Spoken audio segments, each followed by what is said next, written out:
Go ahead. Buckhead, you were on the air. It's fine to hear you again. Well, hot dog, where you been? Been waiting for you to get back and shout at me. Shout at you? This is Beaver Lady. You could have gone all day long without identifying yourself like you. How you doing? What I wanted to say, Yeah. comment. I just gotten where when I read the paper in the morning, it's either laugh or cry. Why? Well, I just get so horrified at some of the things that's on the front page and on the news and all. So I decided to laugh at this one. Okay, tell me the one you're laughing at, because I've read some things in the paper today that were upsetting me, and I need to be... Me too, but... I need my mood elevated. This one I want to laugh about. Okay. That's old Andy done flip-flopped again. Andy Young? Yep. Oh, old, consistent Andy Young? Old, consistent Andy Young done flip-flopped on 400. He says he's changed his mind. He's decided it's a darn good idea. Well, of course it's a good idea. It just took him this long to recognize Well, it. he was fighting Lomax then. Yeah. But what kills me about it, the reason for his flip-flop he gives is that there's some big office buildings going up in Buckhead.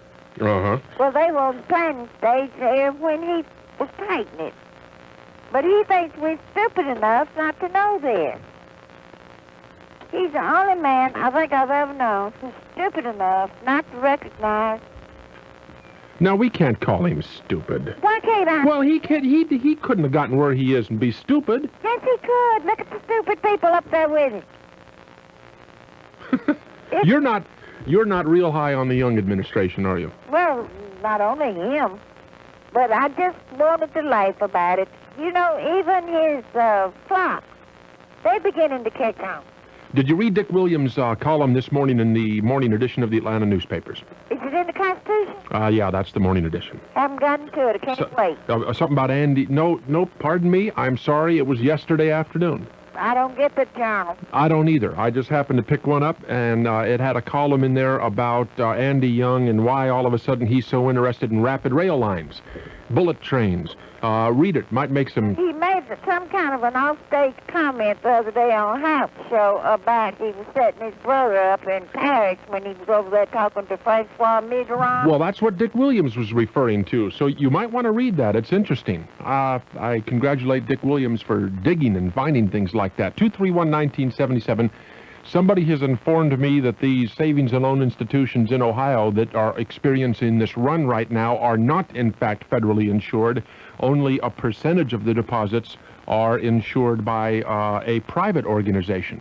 I don't know. It's got a lot of people nervous. They're lining up to get their money out. Andrew Young and the bullet train. Yeah. You know why he went there for that bullet train thing? Because it was in Paris. If the headquarters for the bullet train were in Moultrie, Georgia, he wouldn't have gone. He just wanted to go over to Paris for a while. Oh, come on. That's cynical. No, it isn't. No, it isn't. He's more interested in his own business and everything and making his own name more than he is in Georgia. He's never here. You ever been to Paris? No. Okay. Andrew Young has been to Paris before. Okay? Sure. Now, I don't know of many Americans who have ever been to Paris, France, who want to go back. I've been to Paris. I have no desire to go back to Paris. Well, Andy does a lot of things that I wouldn't do, too, so that might be it. Well, listen. If you come up with some money, you want to go to Europe? Sure. Amsterdam. Oh, is that the place? That's the place. Okay. Okay? I'll keep that in mind. Yeah, we ought to talk to some people on the air here who've done some window shopping in Amsterdam. Have you ever, Mary? Never been there? Somebody understands what I'm talking about. 26 minutes after 10 o'clock, WGST, this call from Decatur. Neal. Yeah. You ever done any window shopping in Amsterdam? No, never have. Probably never will. Want to make a comment about Mercer. Okay. I'm listening. All ears. I don't know if you were being facetious about Mercer University or not. I honestly, I heard him mention Mercer. I said, no, it couldn't be Macon. I mean, you mean Mercer has a team that got invited to the NCAA? Well, they did, but I'm not a graduate of Mercer, but they are in Macon, and according to the law librarian there, they are the oldest accredited law school in the Deep South. That may be true. And coming in from a member of the bar such as yourself, I'm surprised that you didn't know that. Well, not many law schools have basketball teams. That's what I was addressing. True. Well, I mean, you know, one of the most internationally famous members of the bar, probably one of the most prestigious lawyers in the entire Southeast, Bob Steed, went to Mercer. Well, You know who he is. You know who he is, of course, don't you? no, sir, I don't. Well, I tell you what, right now we study names like William Jennings Bryan, Yes. and what have you. For my grandchildren, it'll be Bob Steed. From the payphone. Good morning, Mr. Boortz. Yes, sir. I've also done a little window shopping in Amsterdam. But regarding... They don't decorate store windows like that around here. Not quite. No. Regarding Mr. Young's comments on the police exam, I am absolutely amazed that the media in Atlanta, regardless of their political persuasions, be it liberal or conservative, has not totally jumped all over Mr. Young's case and demanded that the promotions be made per this exam. You know, it's not the place of the media to demand anything. The media just reports what's going on, and I think they've done a pretty good job of reporting Young's stand on this. Well, sir, they have reported it, but I've seen very little editorializing on it, other than one editorial which your station ran, which I wholeheartedly agree with. I think the people may not totally understand, or if they do, why the people, and I'm not a politically active person, although I think I'm about to become one, to have a mayor stand up and announce that he wants people promoted according to their race, irregardless of their competence, and even in a situation where their competence has proved to be lower on a test that was specifically structured to give the non-whites and Hispanics, blacks, women, more than an equal chance on that test. The thing, here's the point. What, you take away all the sugar-coated language, okay? And here's what Andrew Young has said. He has said, I understand that they've taken a test. I understand that the test has indicated who should and who should not be promoted, but I am going to withhold these promotions until I have a chance to determine a method whereby the city of Atlanta can discriminate on the basis of race in the promotions of police officers. That's what he said.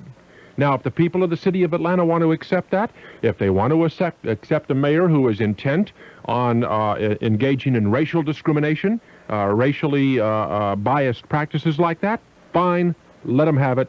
You know, they elected him.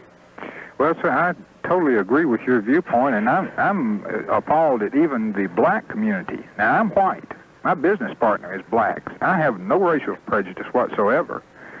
But the thought of the police force, the man I want out there protecting me and my wife and my kids, I want the most competent man. I don't care what color. True enough. But remember, when you're thinking about attitudes of the black community and attitudes of the white community, remember this, that racism and racist attitudes are not, there is no universal law or genetic anomaly that requires that racist attitudes be reserved only for members of the Caucasian race. Got to run, sir. Thank you, sir. Thank you. 24 minutes now until 11 o'clock. And let's see, somebody did go shopping, window shopping in Amsterdam. Real quick that, and then we'll go to a payphone. You're on WGST. Good morning. Oh, you went window shopping in Amsterdam? My husband and I were stationed in Germany, and another couple went along with us to Amsterdam just to go and see if it was really what we had all heard.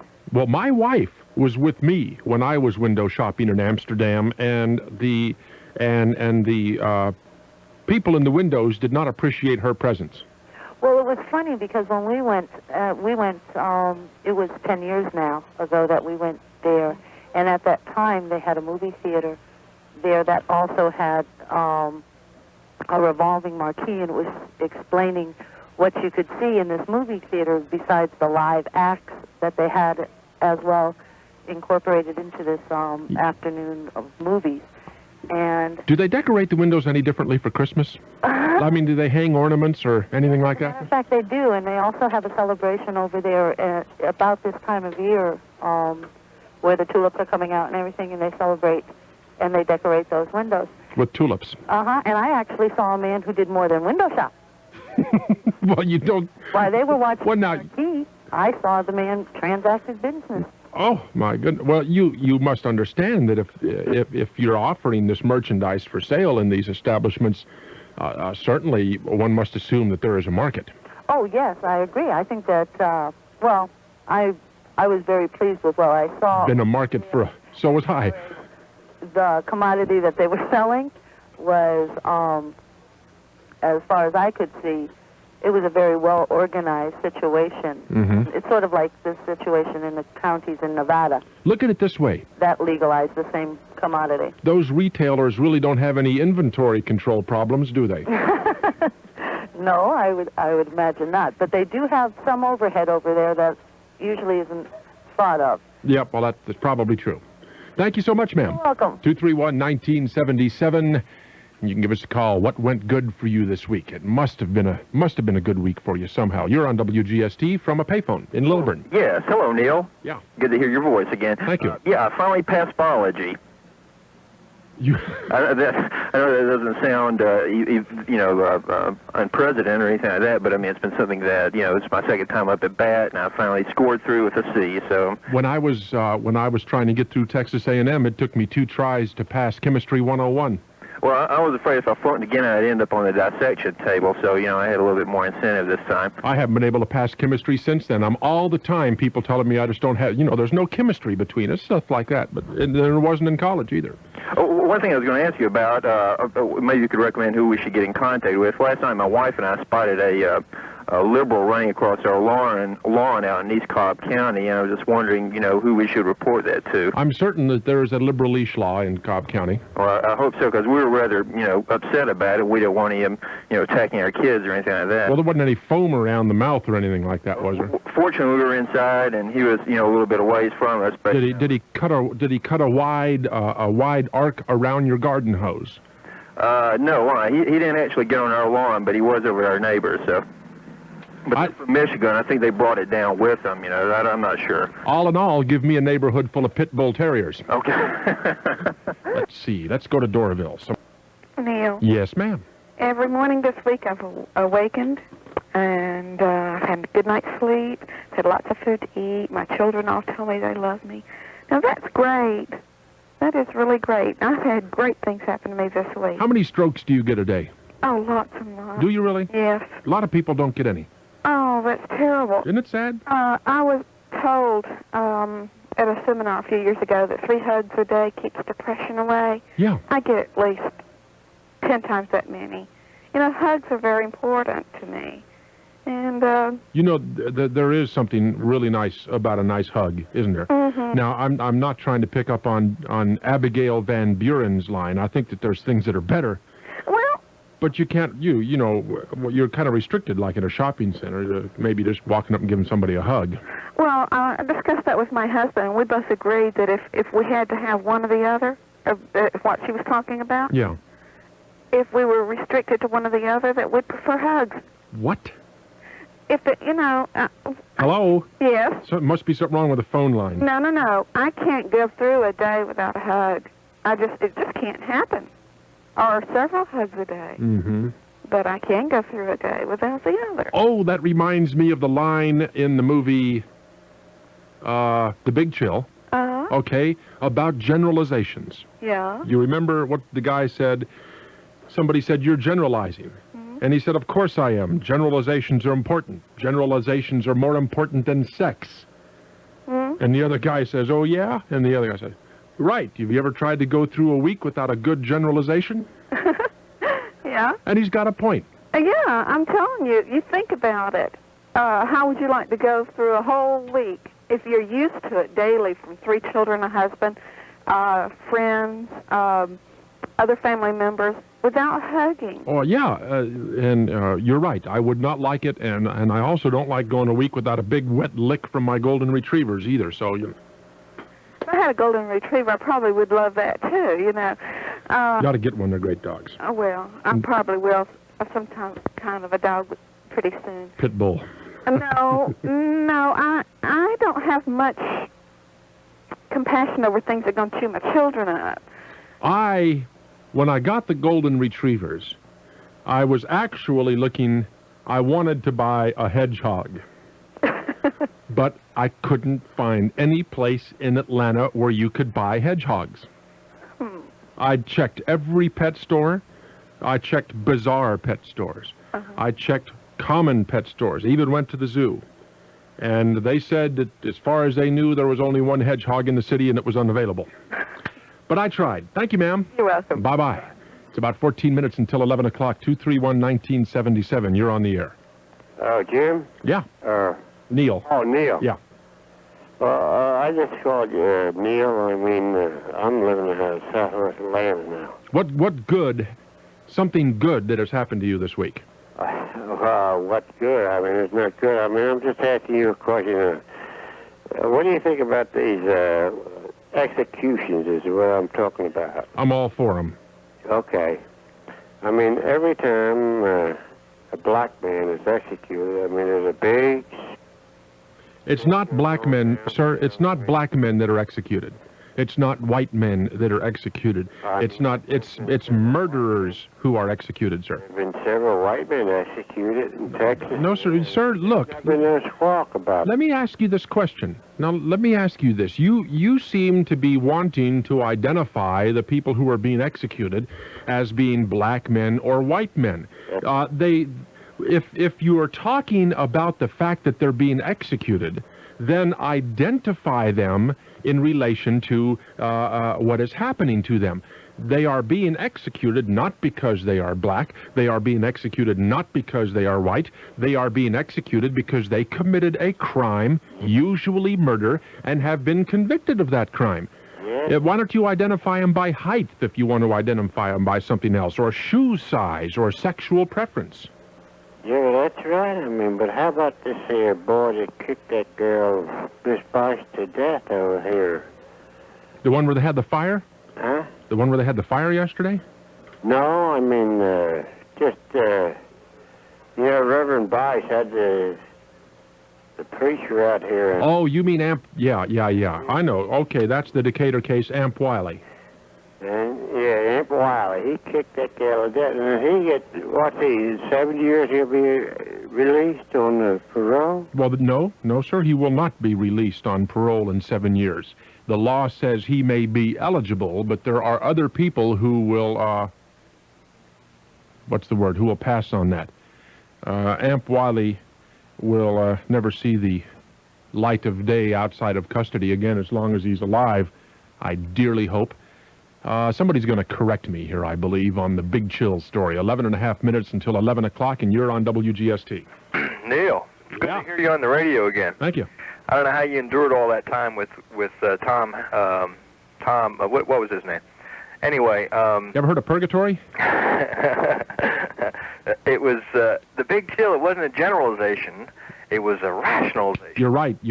Through the week, I knew you knew that. I did. Well, that's right. You can't go a week without a good rationalization. That's right. And I have several a day, as a matter of fact. That's right. And that's what I wanted to tell you was the good news. The best thing that's happened to me all week was the opportunity to call up Neal Boortz on the radio and correct him. Now that you, my friend, never happen again. If that's the high point of your week, you've had a bad week.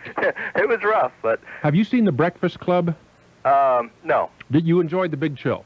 Yes, I did. Okay, well, go see The Breakfast Club. It's a movie very much like The Big Chill. Matter of fact, I'd like to tell people that did see The Big Chill to go see it again on HBO. I enjoyed it much more the second time around. I think I've seen it on cable a few times. I tell you what, it's getting to the point that I think I'm just going to stop paying for all these premium cable services and go out there and buy a VCR or something like that. I'm getting to be really bored with what's offered on the premium cable channels. Yeah, it seems to be the same thing over and over again. And if you've got more than two, if you got three of them. Yeah, I got three of them. Several of them be playing the same movies, Sometimes not only are they playing the same movie, but they're exactly in sync with one another. It's like the networks, or PBS, whatever. You try to go to one, you watch one program, you switch over to the other one. The other one's an hour behind, and it's the same program over again. Okay, that's all I had to say. Okay. Thanks a lot, Neal. Thank you very much. 231-1977.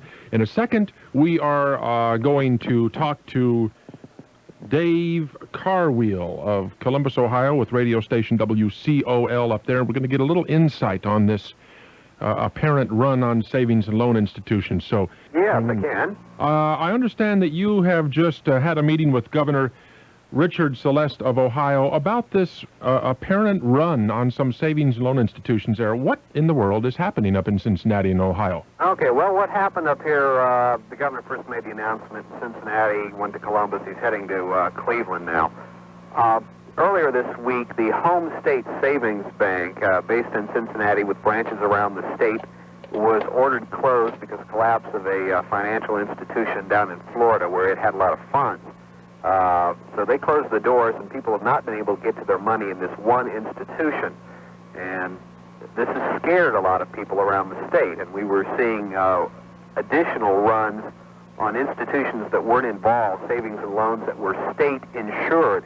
No problems with the federally insured savings and loans. But the state-insured, we're starting to get long lines. In Cincinnati, we had people lined up overnight. And the heads of some of the institutions called the governor and said, we need to do something to restore confidence. So he decided, after advice with everyone, that he would order a 3-day holiday, if you will, for 71 institutions and their offices. They will be closed today, Saturday, and Sunday, and hopefully by Monday they will have reestablished confidence, as it were. They're going to make sure the Federal Reserve has indicated it will make sure the liquidity, the funds, there's actually cash in all these offices around the state. Just trying to head off a panic and people losing confidence in that savings and loan system. Is that really just what it is, just a panic? It's just a panic. There is no danger for anything around the state except Home State Savings, the one institution that did have to close its doors. They're trying to find a purchaser for that so people, so they can reopen and get people get their money out. But it was just that there's been so much attention to the Home State situation. The big papers in Columbus, Cincinnati, and Cleveland this morning had pictures of people lined up outside of other institutions who are afraid that theirs might close too. And the more pictures like that, the more people line up. Sure. It was just starting to snowball in terms of confidence. There's no real danger. They just want to get people sit down and listen to the facts before they start taking their money out. So when do they reopen? The plans are at this point that they will reopen on Monday morning. So the 3-day holiday essentially was today, Saturday, and Sunday? Today, Saturday, and Sunday. So actually, it's, if you want to call it a one-day holiday, since most of the institutions, and most of them are in the Cincinnati area where Home State failed. Well, we may check with you again on Monday, if we might. Okay. To see whether or not the people are lined up or whether they've managed to sit down and listen to reason. Okay, I hope so. Okay, Dave, thanks a lot for talking with us. Okay. Dave Carwheel, WCOL Radio, Columbus, Ohio. Dan Cassidy. And a lot of people want to talk to Mr. Cassidy about the scholarship situation. Dan, how are you? Fine. Good morning, Neal. Fine. Do you have a great-great-grandfather that was in the Confederacy? No, which I did. You don't want to be a funeral director, do you? No.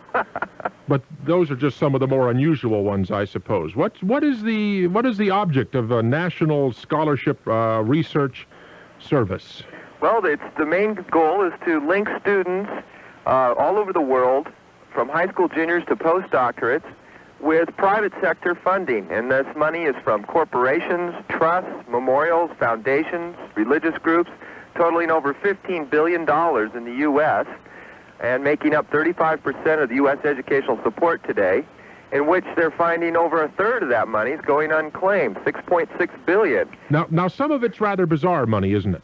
Well, the unusual ones, Neal, are usually a public relations stunt for a college, and usually they're tied to a school, and they only really make up about 5% of the 200,000 different scholarships that are out there. What is the most unusual scholarship that you've ever run across in your research? Well, I think that one is it is up there, but there's a scholarship if you were a convicted prostitute in Seattle, Washington, set up by a judge who took the fines the ladies of the evening paid and put it into a scholarship fund to train them and get them into school or vocational training. Marketing. Right. Yeah. But that one was dropped, though. Only one girl applied. Oh, there's unusual, such as your last name. If you have a certain last name at Harvard, they'll give you $1,000. If your last name's Anderson, Baxendale, Borden, Bright, Downer, Pernor, or Murphy. How about Kennedy? Kennedy. No, Kennedy. At Yale, if your last name's DeForest or Leavenworth, they'll give you $1,000. I haven't seen a Kennedy. There's scholarships if you're left-handed, if you've been in a rodeo, and if you've been a former caddy, just like the movie Caddyshack. A woman helicopter pilot. Yes, Whirlybirds. The Wonder Woman Scholarship, if you're over 40, to celebrate the 40th anniversary of the comic strip. You must be over 40. It's a biography. But these are the unusual ones. The fact is that there's a lot of money out there that perhaps the average household could make use of, make a claim to, and it goes unclaimed every year. Exactly. $6.6 billion a congressional subcommittee found was going unused each year. That's enough for $550 for every student in the United States. It's kind of a large paper chase right now. As federal funds are drying up, students are looking towards the private sector now as a valuable avenue. The reason it's difficult to get everything organized is it is a big paper chase out there. There's over 22,000 foundations, for example, in this country, and a recent study showed 80% of all their applications are misdirected. Now, how does somebody go about using your services if they maybe can't find the scholarship they're looking for? I guess that's where you step in. Well, it's all part of a package. You should use your financial aid office to handle state and federal information and private endowments, money left behind by alumni. And you can see a list of those in the back of your college catalog. And then use the service for the private sector. And what you do is that you receive a brochure, an application, and the application has 40 questions on it that help the computer zero in on your educational, occupational, personal background and goals. And then you are matched up into the database and returned as a printout in about 2 weeks. And the printout is what you work from to apply to the sources. And there's many scholarships you're eligible for because of your field you're going into. Maybe the county in which you're born, or your ancestry, your religion, or even your dad's union affiliation could tie you up. Anything for talk show hosts? Matter of fact, I was looking at one. You have some scholarships there in Georgia, such as the Ty Cobb Educational Foundation, and I saw one here for going into news and journalism. There's the Newspaper Fund Incorporated for broadcasting. Yeah, GAB has a scholarship. Yeah, that's a good one, actually. That's a good example. They give $20,000 to a student in broadcasting, but they have to promise to work at one of their divisions afterwards. So you have to go to work for the company at least a year. So it all sort of like an indentured situation. Well, it's not bad. I mean, only 1 year, and you might like the company. And you get paid anyway. Sure. Yeah. It zeroes down to maybe doing a paper, going through an interview, maybe promising to work at the company afterwards, or really just filling out the application and meeting their needs. I want to make sure that we find out how people can get your book, the scholarship book, The Complete Guide to Private Sector Scholarships, Grants, and Loans for Undergraduates. And if you haven't sent me one yet, I'm going to cut you off the air right now. Okay. I'll get you one. I got a 17-year-old daughter, Dan. I got to find some money somewhere. Well, that's a good time to start. Yeah. The junior year and senior year in high school, there's many scholarships that you have to apply junior and senior year for college money. So get anybody out there, if your child is just entering their sophomore summer, this is a great time to start. Well, we will start looking for it. We're going to take a few phone calls here. Let's see if I can do this the right way. I'm new at this, Dan. I'm always pushing the wrong button, so you're going to have to bear with me. Okay. 24 minutes after 11 o'clock, 231-1977 is the number, and you're on WGST with Dan Cassidy. Go ahead. Yes, good morning. Can you all hear each other? Yeah. Okay, good. My daughter is a freshman at the University of Tennessee at Chattanooga, and I had applied for your brochure. And I had to take my daughter out this past semester due to my illness. I had a disability, and I have not been able to go back to work. So the school didn't have any scholarships available for me to keep her in this past semester. What kind of advice can you give me as far as, you know, a scholarship that could put her back in school? She's a communications major. All right. Did you already use the service or the I sent for your brochure, and I think the fee was $59 for the search, and I had not half the money to send in for it. Okay. Well, first off, that isn't $59 isn't what we charge. We charge $35. Doesn't sound like. You sent me a coupon that if I sent it in right away it would be $49. I got it here. It's the same book. Okay, great. How could you help her at this point? Sure. Well, there's a good booklet out that would be cheaper for you than spending $35 or $14 for the book, and I think you'll find it most helpful. It's a pamphlet. It sells for $3.50, and it's called the College Financial Aid Emergency Kit. Okay. And it's put out by Sun Features, S-U-N Features.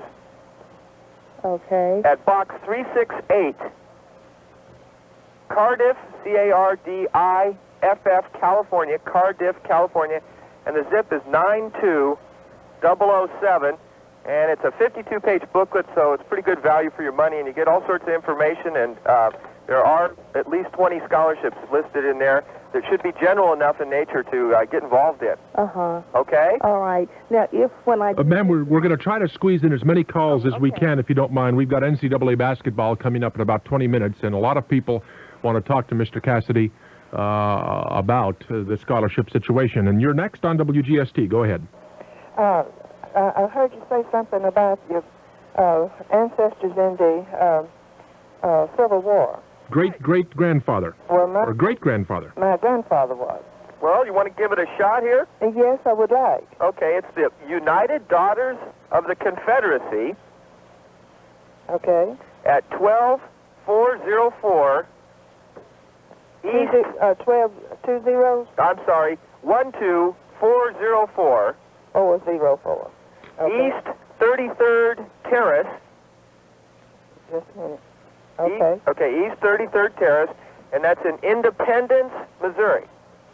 Okay. And the zip there is 64055. Ma'am, is this for you or one of your children? One of my granddaughters. Well, that would make her great-great-grandfather right. A Civil War veteran, which would probably might work. might qualify her. Because the farther away we get from that one, it's going to have to be great-great and then great-great-great. Yeah, sooner or later they're going to run out of great-grandfathers. Right. Hey, let me know if you get that one. I would be interested. Yes, my name is Joseph Williams, and at the present time I'm working on a master's degree in international relations, but I want to try to get some money for working on a doctorate program in the international field. What type of money is there for that field? Okay. Well, there's a good book out right now that might be helpful, and you can get it over from John Foster House in England. Okay. It's a scholarship guide. Now, are you planning to study abroad, or do you want to stay here? I want to study here in the United States. Okay. I think you still might find this pretty interesting. It's a scholarship guide for international studies, actually. And you can get it from John Foster House. Okay. 36 Gordon Square. Okay. London, England. Okay. And the zip there, their unusual zip code is WCIHOPF. OPF? Right. It's all over the world. Okay. All right. That sounds good. Okay. Bye-bye. Thank you very much. 26 and a half minutes until 11 o'clock. We're talking about scholarships. There's some strange ones out there. For instance, Dan, what if I happen to write short stories about dogs? Yeah, there's one put out by the dog, what is it called? The Dog Writers Educational Trust Scholarship. Dog writers. I can't believe. Why do these people, we got to get to this, why do they give away all this money? Well, the corporations are doing it more and more, and they've actually done it since 1975. They've doubled what they've been doing because it's a tax write-off, first off, and that's great public relations. So one person's tax write-off, which would be condemned by a number of people, is another person's key to getting into college. Exactly, and as the cutbacks are being imposed on the federal loan program, such as since today there's over $20 billion in outstanding student loans, President Reagan's recommending that if your parents earn over $32,500 combined, you're not eligible for those student loans you and I used to get quite easily. But at the same time, he's loosening tax laws for corporate giving from the private sector. I think we're going to see private sector double again in the next 2 to 3 years. Not bad. 25 minutes until the hour, and we'll go now to Tucker. Somebody wants to ask you about some more scholarships. Go ahead, Tucker. Yes. Dan, do you have any Harvard scholarships especially for Republicans? There's a vast... over 75 years old, too, Dan. Vast area of ignorance there to work on. That's great. What's your last name? Mudd, M-U-D. White. White Mudd. Oh, gosh, a Harvard Republican. Well, you know, I'm sure if we ran you through the service, you would come out with quite a few sources to contact. Oh, this is not me. This is not for me, please. But now, Dan, let me ask you this.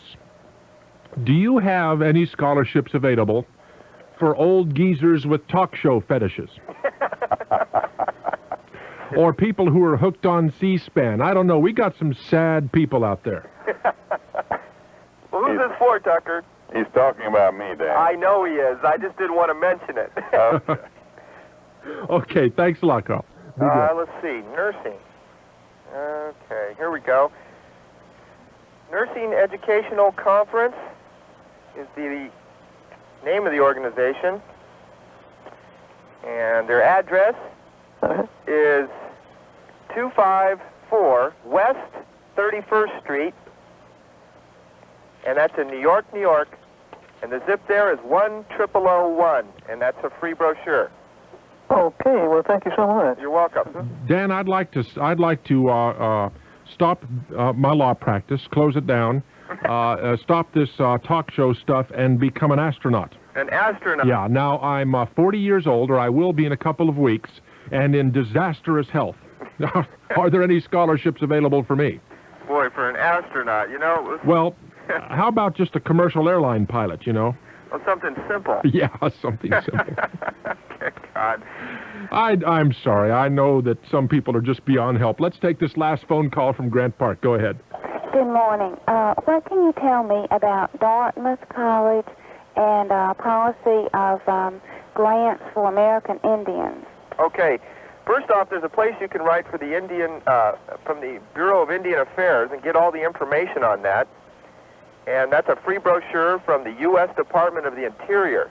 Okay, I have information from the government about what they do. Okay, now the Dartmouth, do you have the school catalog? No, I don't. Okay, write for the school catalog, write to the financial aid office, get their package, and look in the back of the school catalog. You'll see all the endowments. Now, when I was at Yale, it was heavily endowed. I know Dartmouth is heavily endowed, and there's many endowments you can apply for. You'd be surprised what they give you a scholarship for. Well, do you have any personal knowledge, though, about Dartmouth? Because... Ma'am, I hate to do it to you. We're on a real tight time frame. You're probably going to write me an ugly letter. I'm sorry. Dan, we're out of time. Once again, where can they get the book that covers all of this? Okay, well, the book is a Prentice Hall publication. It should be in any bookstore. If you have trouble getting it, you can write to us in California, and we'll get it back to you.